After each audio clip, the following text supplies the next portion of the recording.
those of you know, this will be our last meeting for the year, so we're meeting early because of our Christmas party and everything. So if we could stand and do the pledge, and I've asked Commissioner Trapila to lead us in the Pledge of Allegiance.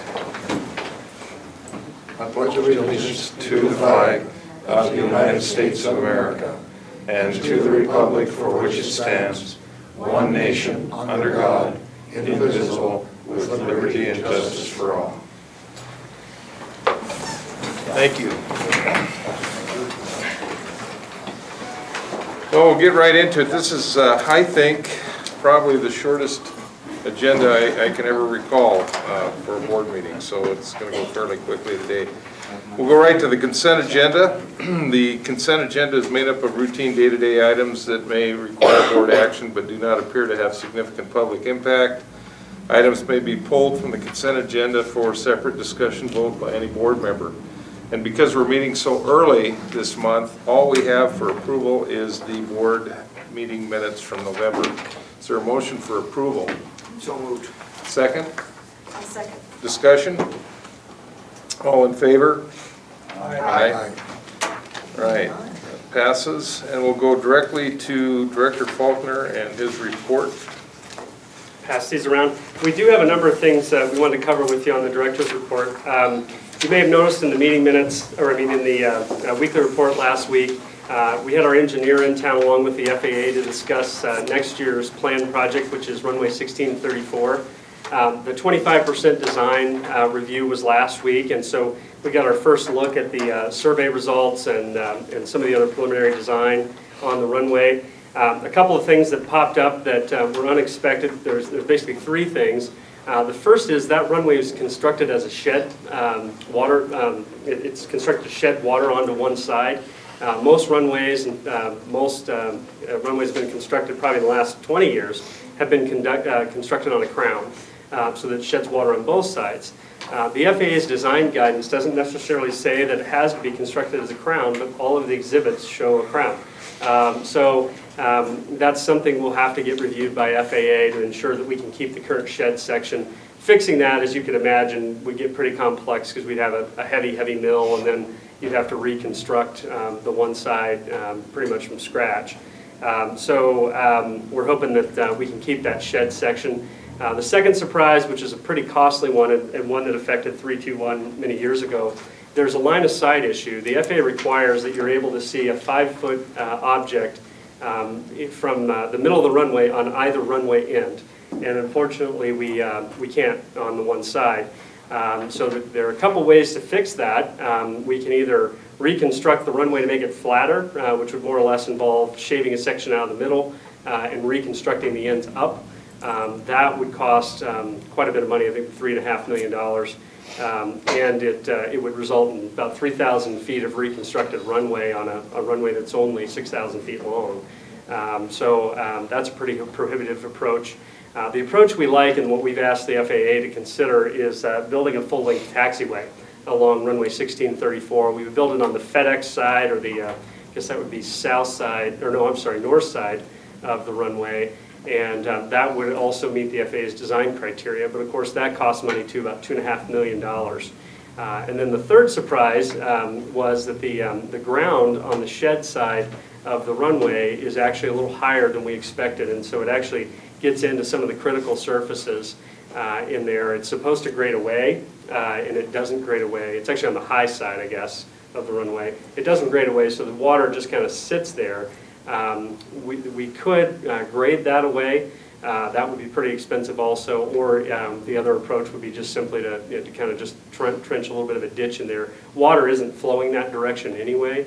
The water's flowing to the opposite side, so we don't think that's a major issue. Our hope and what we'll be talking to the FAA about next week with our engineer is that we can proceed with the project without fixing any of those issues. That runway's been functional for many years in its current condition. What we would like to do is add a full-length taxiway to the capital plan sometime in the next 5 years, which would attract a lot of discretionary funding to fix that safety issue. And then we could fix that issue that way, leave the grading alone, and leave the shed section as it is. But as of yet, the FAA has not made that determination as to whether or not they could find the $2.5 million extra to build the taxiway or any of the other problems they would want to fix, or if they're willing to pursue a waiver on those issues for a while. So in the interim, what we've asked our engineer, H2M Hill, to do is to recalibrate our capital plan, and that's what I've passed out here. This is a 2014 through 18 capital plan. We have a 6-year plan, but the only years that are impacted are the next 3.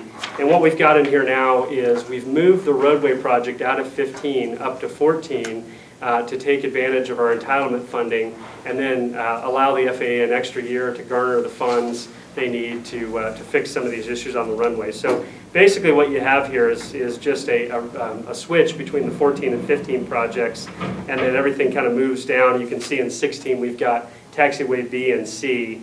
That would be the parallel taxiway next to 1634, and then a portion of the parallel taxiway to 321 on the west side.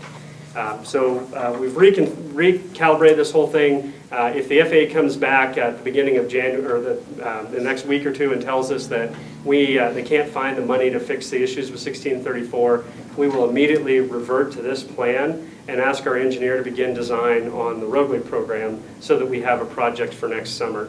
And the reason I brought this to you now is when we come to the January meeting, it'll be time to approve the capital program, at least do it in the working session anyway, the working session portion of it. And so we would be bringing you a different project than we'd all envisioned being 1634. Instead, we'll be bringing you the roadway entry and exit roads, which consists of, as we've talked about in the past, we'll do some milling and overlay down here, probably past the Mang entrance. They have some plans to change their exit and entrance a little bit. Then we'll take the exit roads and we'll actually come inside of the water tower lot. So that'll actually turn right by the rental car facility, and you'll exit down by the airplanes. The current exit lanes where you come out of the terminal, that'll be the back of the parking lot, and the toll plaza will be relocated back there to provide us with a lot of queuing so that we can have an organized way to get the cars in the lanes there. Today it's just smashed all together. And then we'll be able to incorporate the new economy lot right into the parking lot. They'll all be inside of the exit road. In addition to that, we'll be doing some accelerate lanes on all the exit lanes. Today we don't have good accelerate banks. As you know, when you come out of the terminal there, you got to wait or get going. We'll be going with full acceleration banks and that type of thing to make it a little safer, both at the exit, the toll plaza exit, and probably at the Mang exit too, to provide a little bit better service. And then we may look at some widening. Today, where the trees are when you come in, that road necks down and then immediately comes back out with a second lane. We'd like to have a bypass lane there so that the FedEx and Avmax traffic stays to the right, and everybody trying to get to the terminal stays on the left. And so we could add a few hundred feet of road there and get that fixed. But that's kind of the project that we would revert to in 14 if we can't get the commitment from the FAA to fund runway 16. Operationally, I don't think it's a major issue. We'd have 1 year of several of the C-130s operating on our mainline runway, more so than they will in the future. They can still use 1634, it's just the taxiway infrastructure isn't optimal. It's a slow go to get on and off of it. But I did want to bring that to your attention as that's just developed kind of last Thursday and Friday as a possibility. Any questions on that? Just one comment, John. Since you're going to have 2 new board members and they're going to be voting on this in that first meeting, I'm assuming in your orientation process you'll go through this to kind of give them a little heads up. Yeah, we'll go through the capital plan for certain. Then on to the terminal update. I'll pass around the monthly budget updates here. The terminal project, as you can see, we're winding up. They're back ordered on some of the rock that finishes off the wainscoting on the 2 old checkpoint areas, and that's really the only long pole left in the tent. As soon as they get that rock in the next couple of weeks, they should be able to wrap that up. They've actually opened the first of the 2 checkpoint halls. If you look out there when you go out next to the stairs, you can see all the way through into the checkpoint now. It's really a nice view shed. The light comes both ways now, and just kind of it lights up that whole area. It's really a nice look through the terminal now. You can actually see out the back window about as well as you could in the old observation area. I didn't think we'd have that nice of a view of the airfield, but it is a pretty nice view of the airfield. from the non-secure side. So the project's very close to being done. We did get the exit sentry system installed last week, and so it is functioning right now. We are getting quite a few ghost alarms. It seems to be some issues with the shadow as you move through there. Your shadow actually starts at the back of you and then kind of moves to the side and around based on the lights that are overhead. And I think that's triggering some alarms.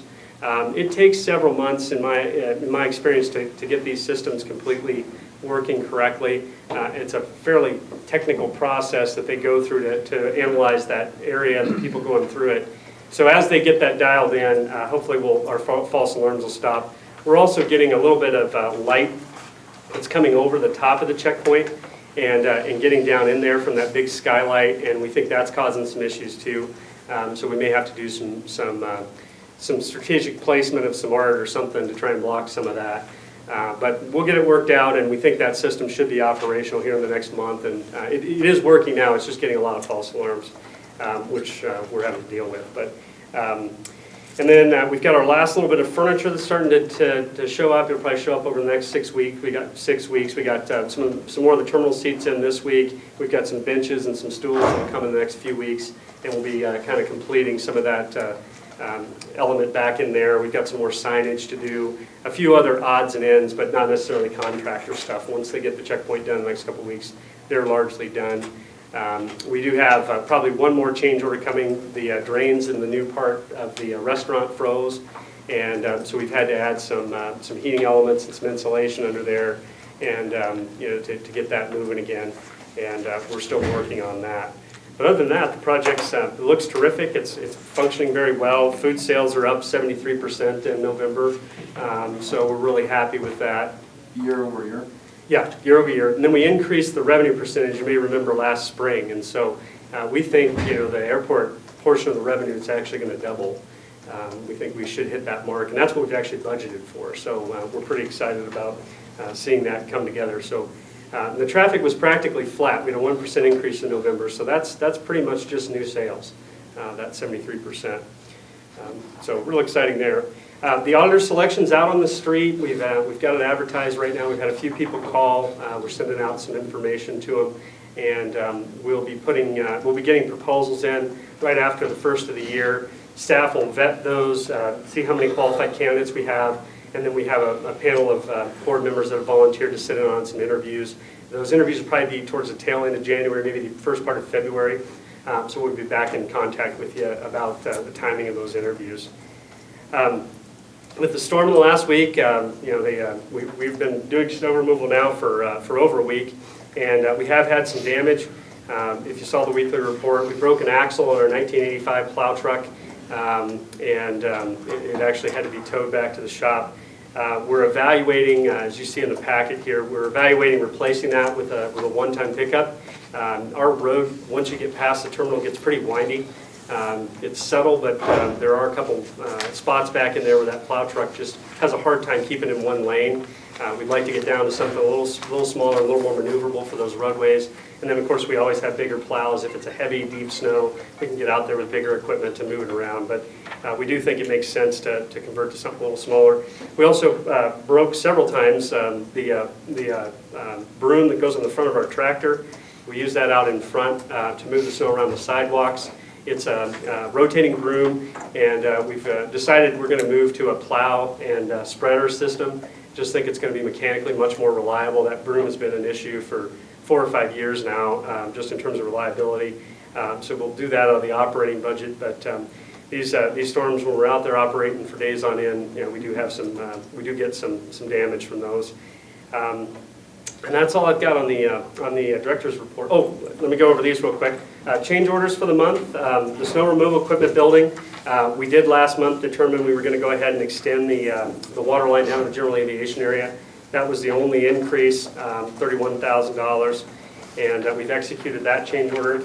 And then on the last page, down at the bottom of the terminal budget, we continue to get some of the things, the nice-to-haves done that we were hoping we'd have money left over for. We're buying a sign for the restaurant rather than just having no sign or just a plain restaurant sign. We want to have something that's a little nicer looking, draw people in. That area is now known as Rocky's Cafe, right? So the new sign will be Rocky's Cafe, given the views and the floor right next to it. And then we've reconfigured our cable system to add some more flexibility for our flight displays. We wanted to have the flight displays be able to display different areas in different ways, so we had them chop that signal up into 3 signals, add a couple of channels, and change around our cable system a little bit. It cost about $2,800. And we purchased some more benches and some bolt-down stools. We've been looking for a solution for the new power tables. If you've been back there, it's basically a counter with about 12 outlets on it in 3 of the new hold rooms.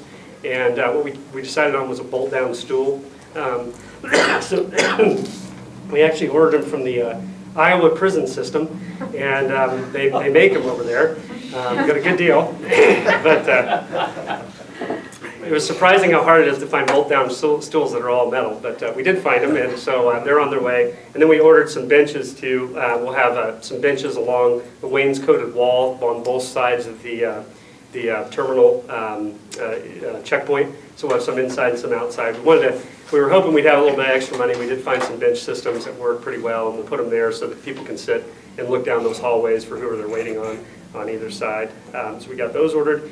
We still have that $83,000 left in the contingency budget. We've pretty much wrapped up the majority of the things we want to get done back there. The two last major elements that come out of that budget are the art for the screens, and we've got that on the agenda a little bit later, that go up above the checkpoint. And then we had talked about a lighting fixture above the restaurant out here, and we haven't yet got a proposal together for that. So 2 elements left, but I think we're going to finish the project inside the budget, and so far it seems to be working real well. We're pretty happy with it. So that's all I have. Any questions for John? All right, very good. We'll move to the audit report. Jim? Yes. Maybe a comment? Yes. I've been working on this sewer deal for the GA area quite a bit, doing a lot of research on it. And I may have found 2 possible solutions that are not the $150,000 solution. So I still need to do some more work on it because I can't seem to get interested parties down there to get back to me so I can really gauge the interest in hooking up to the water line to begin with. And that is one of the issues that, just to let you guys know, we have asked the city to reconsider the issue of the sewer hookup, a water hookup without a sewer hookup, because at least 2 of the businesses down there have septic fields. And so at a minimum, if we could just get them to agree to let those 2 hook up until we can get a lift station, that would be a start. It is possible. I found it in the city codes. This is good to know. I just kept digging until I found something that said what I wanted it to say. Most cities do have that configuration. And, even big cities, there's neighborhoods they can't get a sewer line to that have leach fields. It's very common. My in-laws are on that, same thing. City water, septic system. Yeah. Very good. Thank you, JC. Any other comments from anyone? All right, now we'll move to the audit report, and I think we're looking for an approval on that. Is that correct? We are. The audit report, again, I think we had a really strong year. Just to summarize, aside from the $90,000 that we gave back to the airlines from last year, which was an incredibly strong year, this would have been a record year in revenue. We were above $3.6 million for the second time in airport history, which in terms of operating revenue, which we're really proud of. And we got a clean audit report, and I think it was a really another very strong fiscal year, another record year, 4th consecutive record year of passengers when you look at it from a fiscal year perspective. So we feel really good about the year we had. That's great. That's great. Is there a motion for approval of the fiscal 2012-2013 audit report? So moved. Is there a second? Second. Is there any discussion? Dick, as chairman of the audit committee, is there anything you want to add? Or I think we pretty well covered most things last time. Appreciate the work. okay, great. Anything else? Any other comments? Any other comments? All in favor of the motion? Aye. Aye. Opposed? Motion carries. Thank you. Wow. That's a short agenda. Airport Authority Board comments. Commissioner Evans. Merry Christmas. Anything else? Except for I think your clock's a little fast. By a minute or two, by about late as that. It is a little faster, right? I think you're right. Brad, any comments? No, Dick? Joe? Thanks to the people that do the work. Good job. Great. JC? Owen?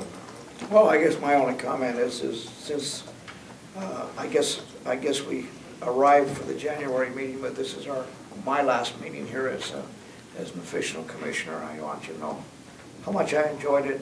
There's a lot happened in the last 6 years, and it was, I think we've got a lot of really good commissioners following you and me up, and so I feel that I and Jim are leaving it in very good order, and we've got a great staff, and appreciate it all. I think there's nothing but best things can happen for the airport over the next several years. Great. Anything else? Just for the information of those board members here, I did talk to Commissioner Bronson at the city. They have selected 2 new board members, and they will make that public announcement Monday night at the commission meeting. So he didn't give me any indication. I didn't ask, and he didn't offer. So anyway, that's that. I will continue to function as the board chair, or in my absence, Owen, for signing checks and everything until the January board meeting. That's the protocol, and then I will be present for that meeting simply to swear in the 2 new board members and to conduct the election of the officers.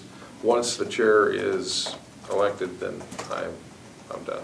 So I just want to say, looking back, it's been an interesting 6.5 years, and the last 3 have been a lot more interesting and fun than maybe the first part. But it's been a great ride, and I first of all, I want to commend the other commissioners that we've served with. I agree with Owen. I think we've got great commissioners here, and I have no doubt that the 2 that will replace us will do an outstanding job.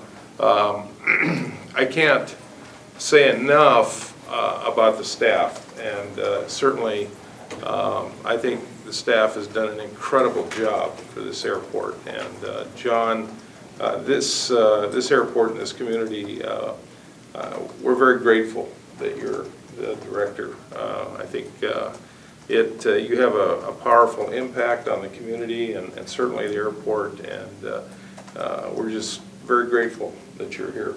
And but I agree with Owen. I think things are in good order, and it's been exciting to see the changes happen and the growth and the positive things. So thank you for allowing us to be a part of this process. We appreciate it. Well, thank you. Any comments from the audience? Anything at all? All right, well, we're adjourned for this meeting. Before we adjourn, I got one other thing I hope we could do. Oh, Got the, All right.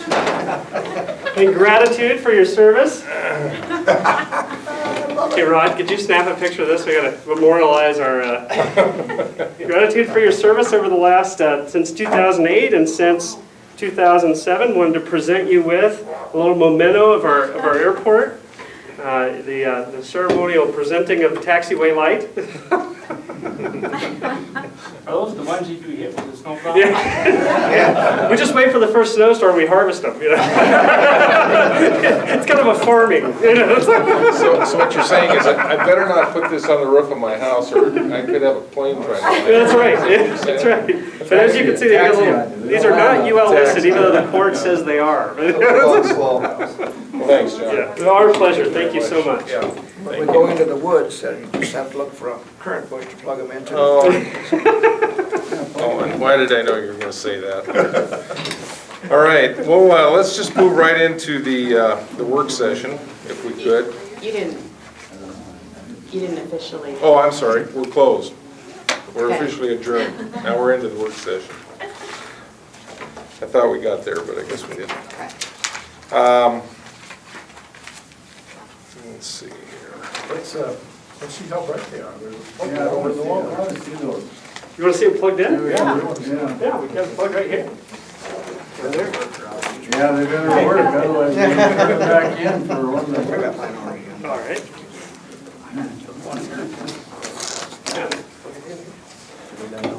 Yeah, nice long cord too. So you can display it prominently. Even better than a leg lamp. Oh, that's great. That's great. Blue light special. Yeah. Got a switch over there? And those switches. That is cool.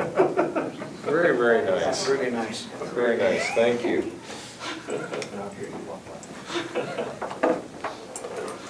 I mean, you get trophies serving on other boards or plaques or something, where do you get something? Nobody else gives you that. Nobody gets. Fancy artwork, not as fancy as this. No, that's a fact, that's a fact. Okay, well, just moving along, we'll call the work session to order, and John, if we could talk a little bit about the personal property displays and the donation items for the airport. Yeah, absolutely. Dating back to the 70s, we've had a couple displays here in the terminal. I think the airplanes go all the way back to the terminal original 1976 construction, where they had a room. And then somewhere along the way in the, I think it was the 80s, the Schaefer Bow collection was donated up here. They've been in the terminal a long time, but we receive a lot of requests. And I would say, almost every other month, we get a request from somebody. It's typically taxidermy, but we've had quite a few requests for other airplane models and some other unusual items from time to time that people want to put up here. And so, given that we can't accommodate everything, and the folks that have asked us to put things up here, I think it would be easier if we had a policy in place as to what we do in these cases of personal property displays and donations. We're losing quite a bit of lobby space, as you know, with the terminal expansion. That bump into the building of 30 feet takes away the whole back wall because now we have functioning elements there in the middle of the building that we didn't have before. And so what I think I would recommend is that we close the airport to additional personal property displays at the current time and limit the display space to what we currently have. Both the Schaefer Bow and the current Polenti Ruletta airplane display have excess items that are downstairs that we haven't been able to display. If you really look at how the Paletta collection is displayed today, it's jammed into those cases. And so, many years ago when the terminal was remodeled, we bought the casework we have now. But we really feel that we show enough of those two displays to the public that it's enjoyable, it's nice. But putting up additional displays would just, begins to approach almost clutter, of what we've got in the terminal. In addition, we do want to put in, or at least in the past, we've talked about putting in the aviator history portion of the a new aviator history display out there. We've identified a space for that and kind of cleared it out a little bit, right next to the admin office. It's where we've placed the pieces of the original flight airplane that flew into Great Falls Airport there. We thought we could kind of put that in that area along with some information about the aviators. And so we've kind of got that wall reserved for that. And we really feel, that the best thing to do would be just to adopt a policy that we don't accept further donations or personal property displays going forward. But we kind of want to throw that out there to the board and kind of get some reactions. Last month we had a request for some military planes here in the terminal, and I've talked to that person in the past. They did approach us about it 2 years ago about that. And their idea is to build some casework with some dioramas in it, maybe an aircraft carrier with people and that type of thing. And I just think, given that our building's getting busier and no bigger, we just don't have the space to display those types of things. Maybe one day when we have a bigger terminal, that would be considered. But I think for the time being, we should stick with what we have. That's my recommendation. All right, any discussions on this policy, Deb? A couple questions about the existing ones.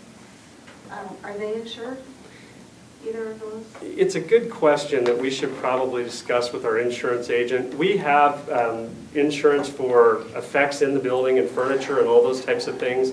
I don't know that that would extend to property we don't own.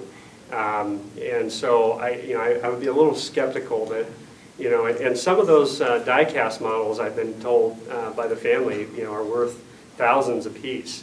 And so it is a good question as to whether or not we insure those. I kind of think we should probably ask the insurance company that. And you mentioned that the volunteers need one display, and I'll display my ignorance here, but do you have to do something to taxidermy every once in a while, or? It should probably be dry cleaned, yeah. If you look up at the moose and stuff, there's some cobwebs and, you know, it should probably be cleaned on occasion. But that doesn't happen. It hasn't been, yeah, they haven't been. We haven't kept up on that. We probably, you know, probably should if we're going to display those. Is that expensive? I'm sure.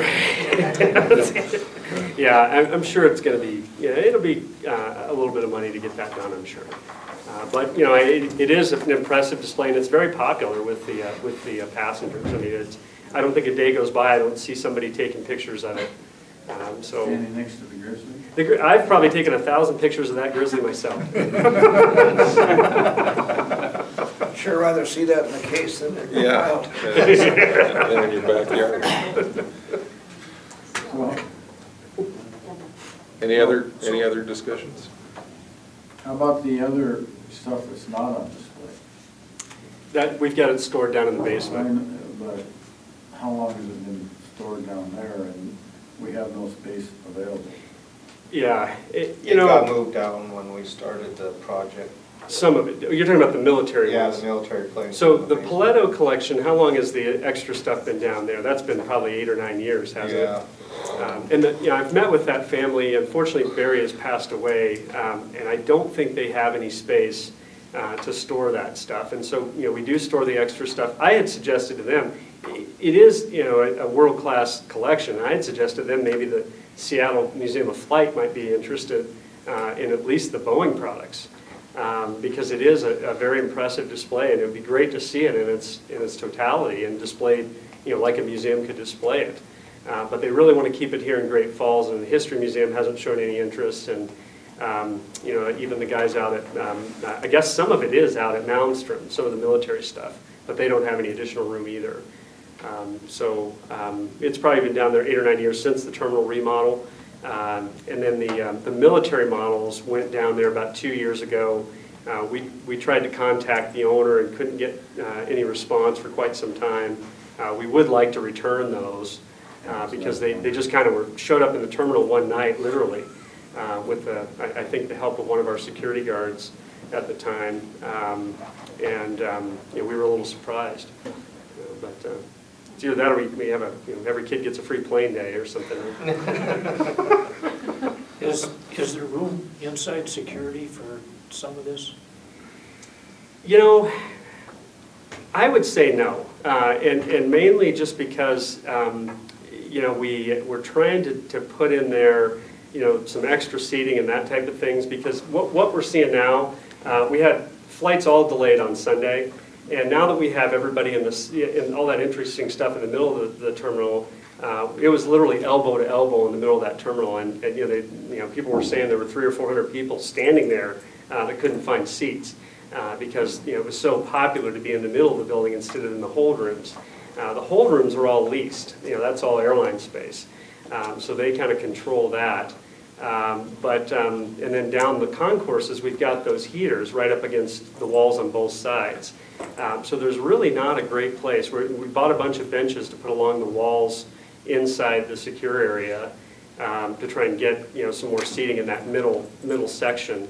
But there's not really a great spot. I mean, There's not a lot of wall space. no, back there. I mean, we really turned a lot of the wall space into functional space because now everybody goes through the middle of the building, both inbound and outbound, and then you got the bathroom core right there. So the center of the building now is pretty busy.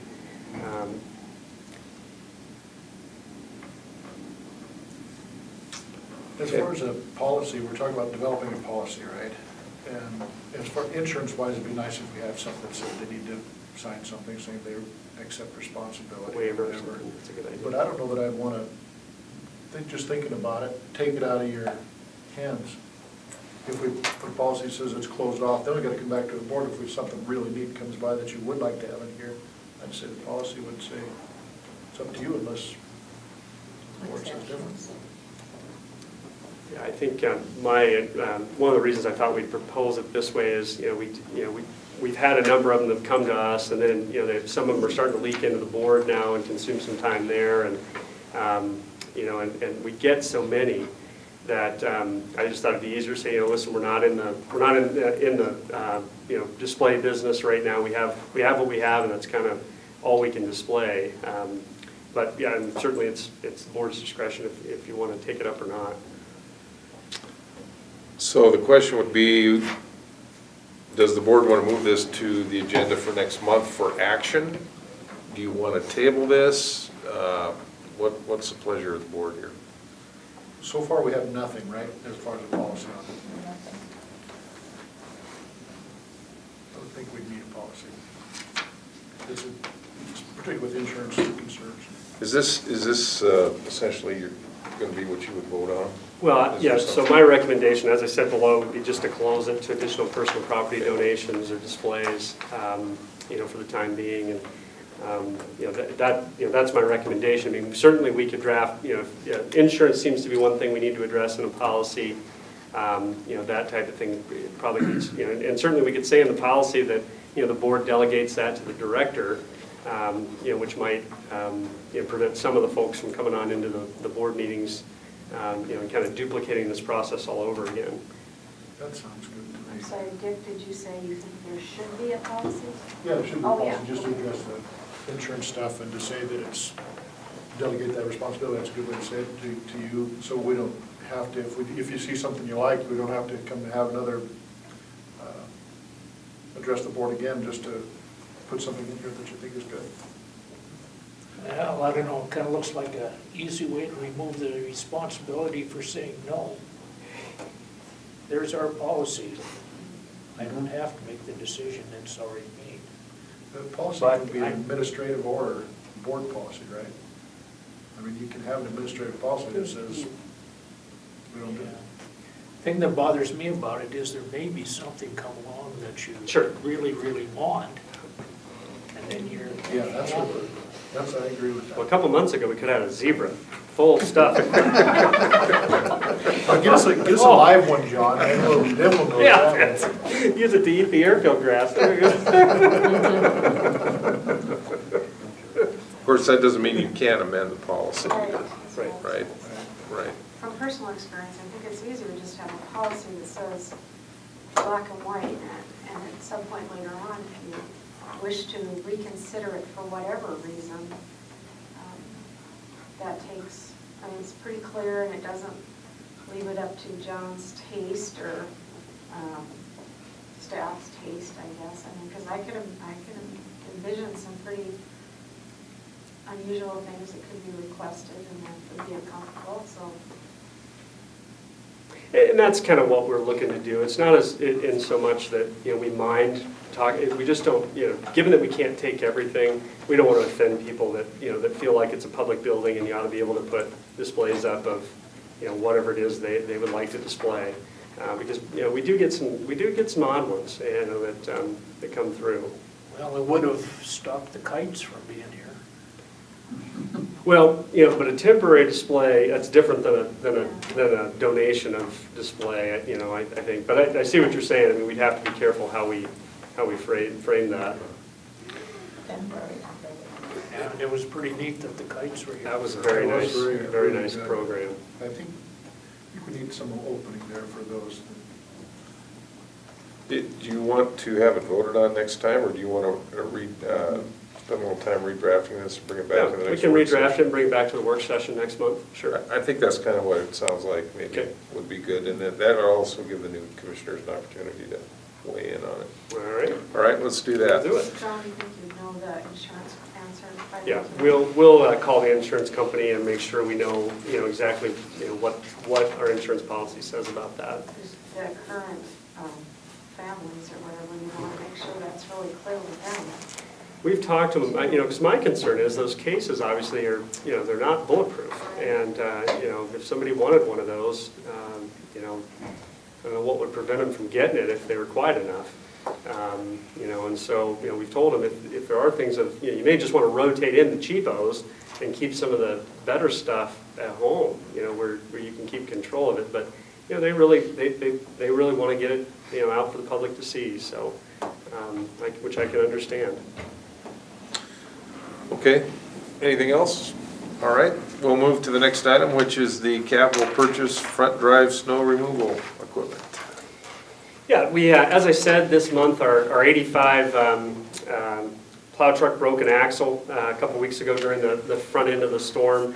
Our road out there is pretty windy and fairly narrow in places, and for some time now we've been talking about what would be best out on that road. You may remember a couple of months ago we had an accident up here where our plow got into it with a car a little bit and caused some damage. And talking to the guys, they say that it's kind of a white knuckle moment when you're going by somebody, particularly when the road's snowy and they're not staying in the in the lane and you're not staying in the lane. And so we've really come to the conclusion that for most storms, a 1-ton pickup with a blade on it would be the better vehicle for our front road.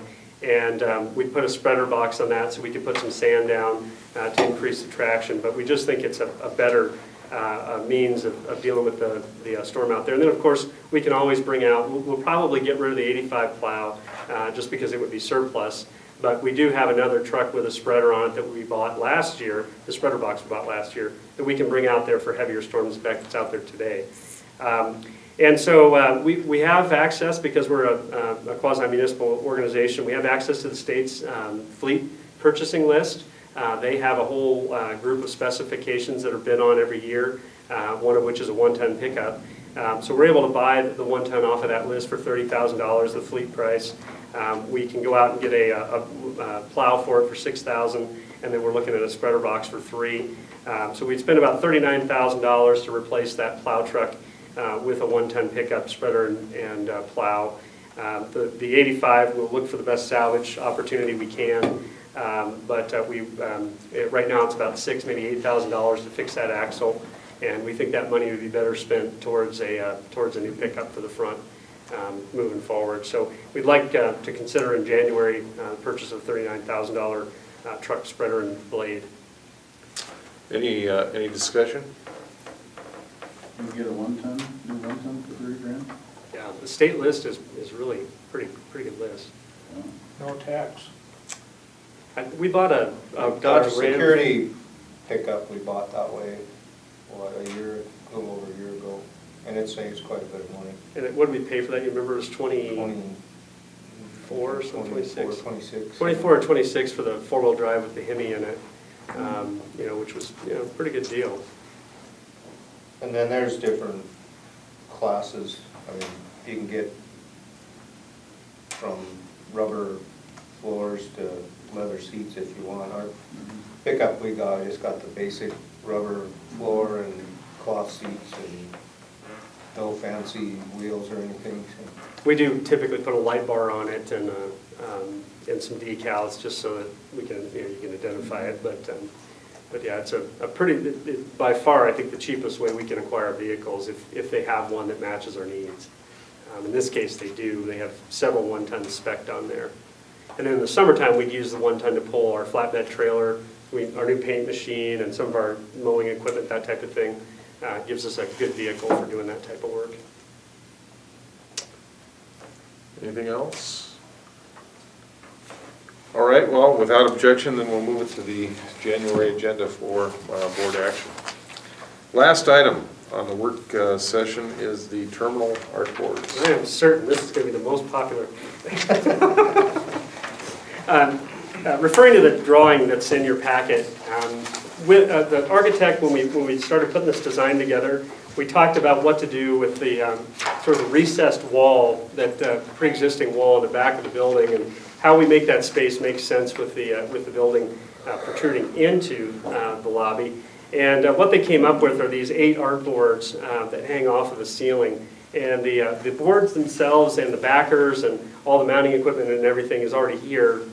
Part of the contract is to put those up. What we don't have is what we're going to put on those boards. And so as we've gotten to the end of the project here, we want to get that type of decision made and get something put up there. We've talked about it internally a number of times, and we came up with some ideas here, just landscape scenes, maybe some regional scenes of the major things in Great Falls that people would recognize. Drawings or paintings of vocations, maybe a farming scene, ranching scene, some type of commerce scene, a manufacturing scene. Used to see things like that in the old train stations. You may remember mosaics, that type of thing. Or maybe even some type of projection that might move across those screens to give some feeling and movement. Maybe an airplane or something that moves from screen to screen. Just some basic ideas. As we've thought through this and tried to figure out what would be best, I think the best thing for us to do is to go out and identify someone that can help find the right solution and come back and make some proposals to the board. So what we're planning to do is to go out and maybe talk to a few of the interior design folks here in town through the architecture companies, maybe also a couple of the media companies that have access to a picture bank where you can purchase their images from them, and identify some themes that we could come back and present to the board for those boards.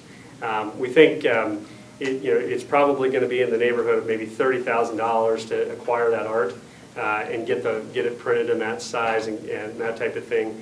And we're also thinking we probably spend about 10 on those consultation services with the architect to get the project spec'd out to the size they need to be and that type of thing, and select the images, identify the company and that type of thing. So what our current plan is using our current contingency budget would be to go out and hire a consultant to assist us in making these selections, identifying the art and the theme, present some options to the board, and then make that selection somewhere early next year to have them produced.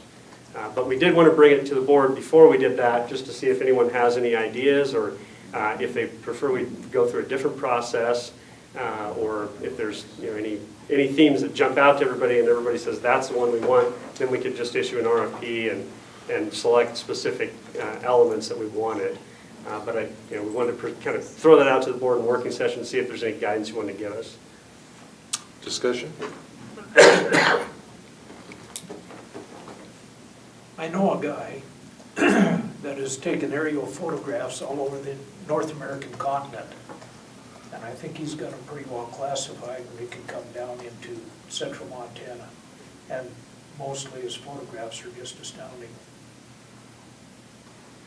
Then another one comes to mind, just taken last year by a local guy. But it's beautiful farm fields.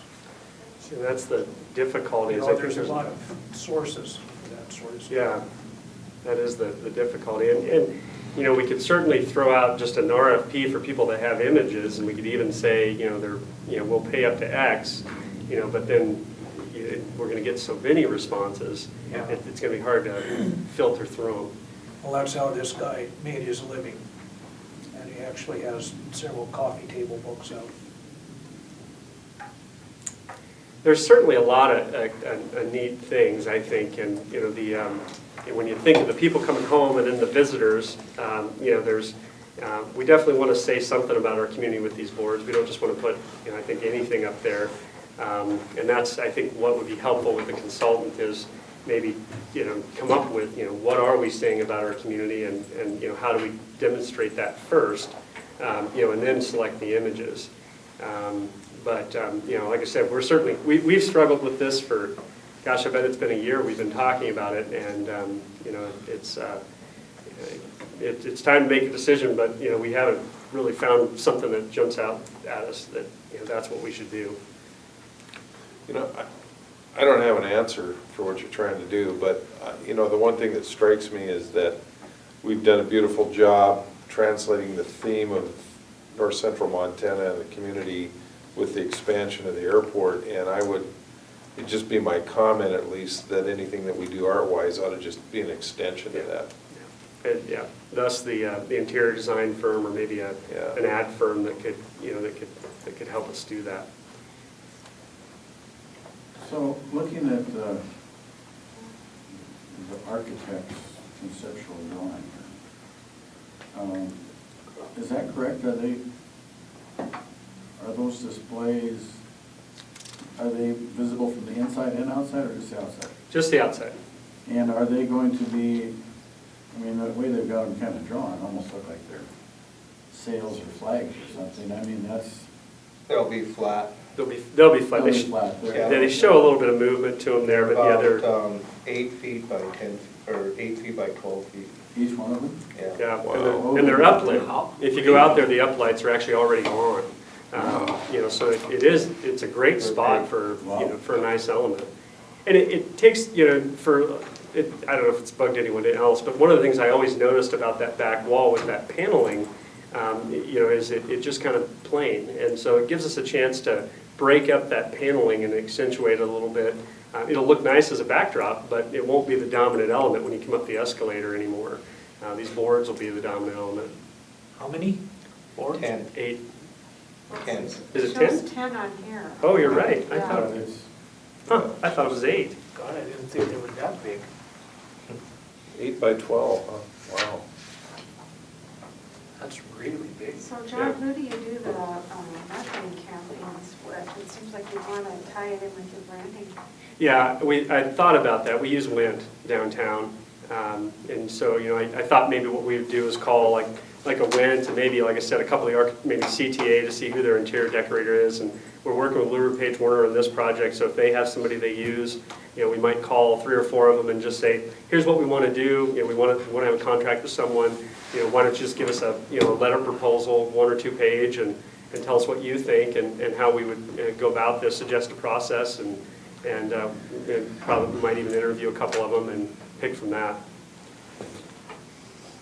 Because if you're doing, I'm not in advertising, never have been, but particularly, but if you're doing some kind of seasonal campaigns or something where you're featuring some aspect of snow-covered highwoods or something, if they're already doing you print ad on that, to screen it onto something larger. Yep.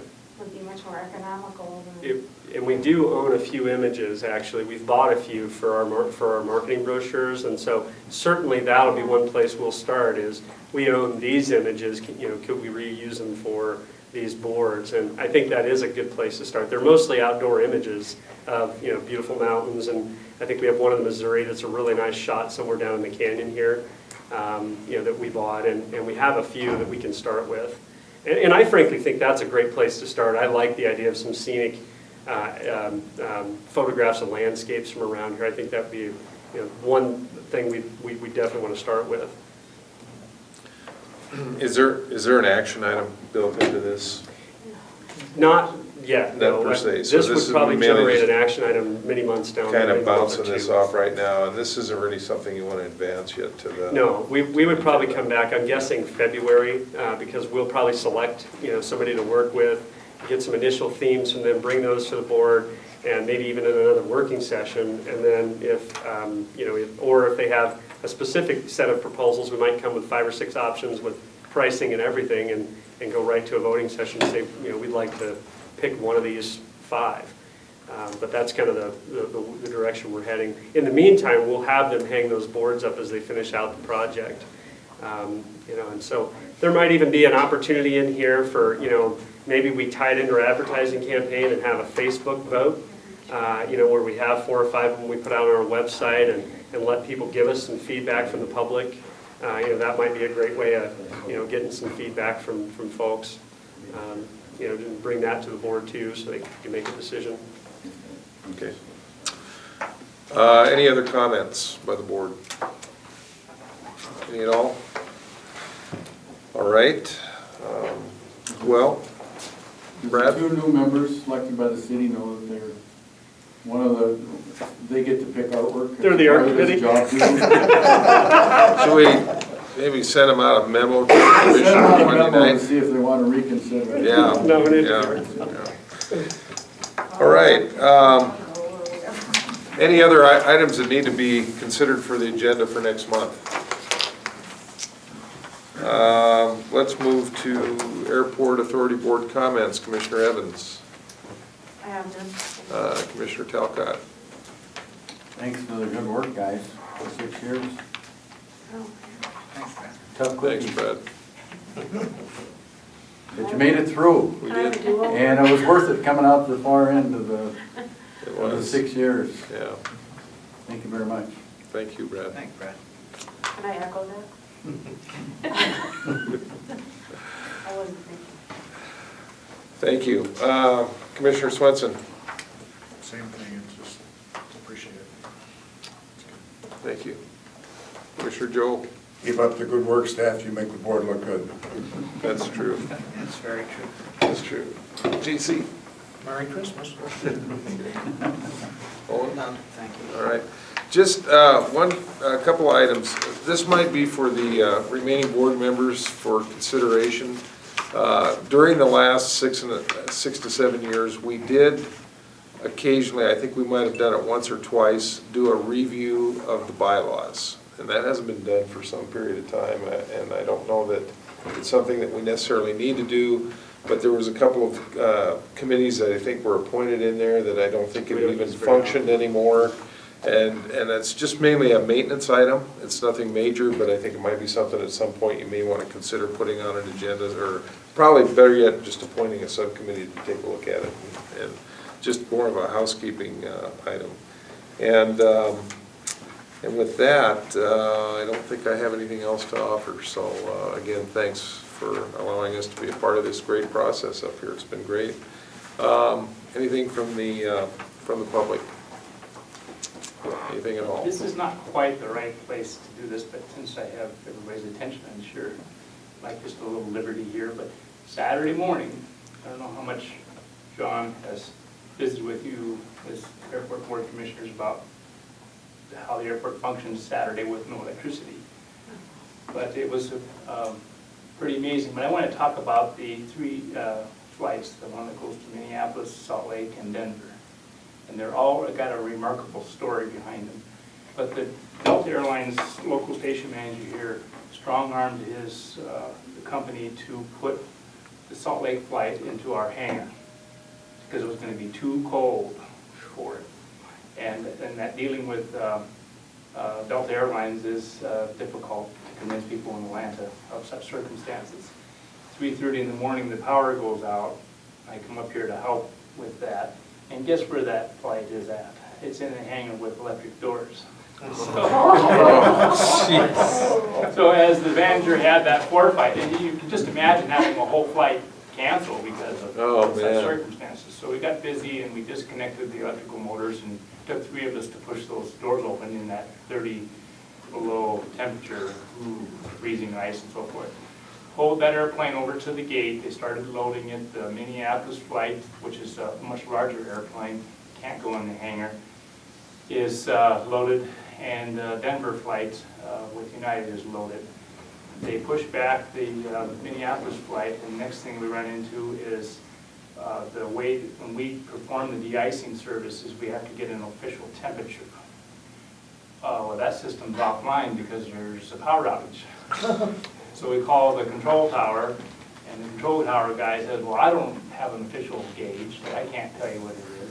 So he called the Weather Bureau to try to figure out what the temperature was. As it turned out, the temperature was too cold to de-ice. Which I have never heard of before. Really? 32 Celsius is the coldest temperature you can be. The fluid is not certified to perform beyond that. So then there they sat, having to wait with the Salt Lake flight, pushed back from the gate, took off. And then the same type of airplane that goes to Denver, when he went to start his engine, it wasn't going to start, and they had all kinds of problems, so they put a heat on it, and while they were putting heat on that one engine, trying to get it to start, they look up in the nose wheel, and there's hydraulic fluid just pouring out from the nose wheel up there, so they gave up with that airplane, just couldn't handle the cold. So it was an interesting morning, and many people didn't realize that the airport was involved in that power outage. And, but I just thought it was pretty amazing that we got all those flights out of there. So it took 2 hours for the temperatures to warm up enough to de-ice. What happened to the Denver flight? They ended up canceling it and then sending out mechanics to fix it. And they put it in the hangar afterwards. After the fact. Wow. But it was just interesting how the airport has to function in that environment. And most of our systems are on a full generator failover. One we realized during this outage that isn't is the toll booth plazas. So, to the extent we end up rebuilding the toll booth plaza next summer or the following summer, that'll be one priority we'll need to come up with is, making sure they're hooked up either to a generator failover or to our generator so that we can pick them up on the main circuit. So you could come in, you could come in to park. They had to You can't open come in either? they had to open the swing Oh, okay. arms. Yeah, they had to go ahead and open them and let people in. And that's I've had that happen at other airports with you got to get people in and out. So, at that point you just let them in, but the more concerning one is the getting people out is the revenue system doesn't work. And so, it becomes a real mess. So what did you say the minimum is that they? Minus 32 degrees Celsius, which Minus is 32. about 26 Fahrenheit. Minus 26, that's as low as the temperature can go. No, I thought it was 36, minus 36 Fahrenheit is minus 32 Celsius, because 40 is 40. Yeah, 40 is 40, Yeah. so. Okay. Well, anyway, it's cold. Didn't matter. You're splitting hairs there. Your calculator didn't work when it was that cold, right? That was just pretty amazing, though. That's the second time in my career that I've had that. Really? So cold that you couldn't de-ice. Wow, wow. Wow, well, thanks for that, Dwayne. That's a new one on me. Yeah, that's pretty interesting. Any other public comment? All right, we're adjourned. Thank you, everyone.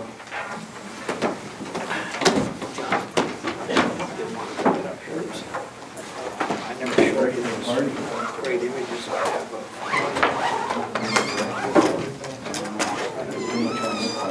Thank you, ladies. That's very nice.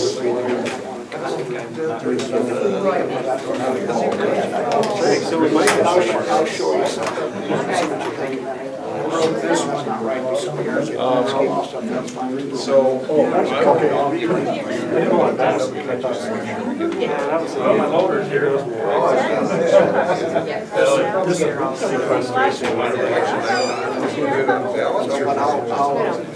I said what they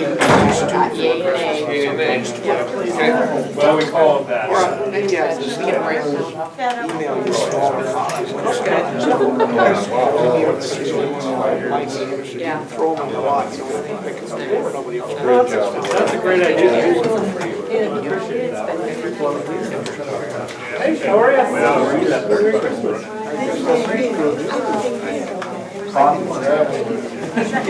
Oh my God, I hope it's all.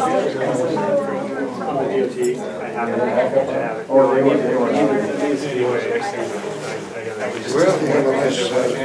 Christmas or whatever. You're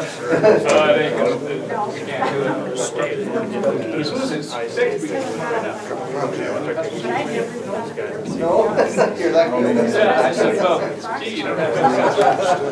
Well, yeah. Anyway, the loader. We have a concept plan and a drawing, I think we'll put that over here. It's just a drawing. Yeah, I know.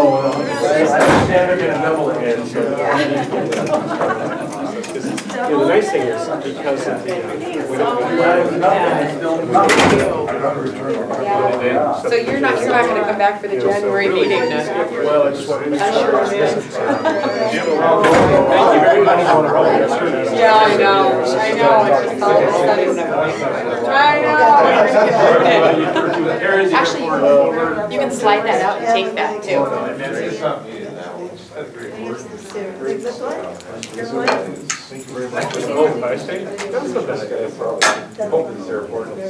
There you go.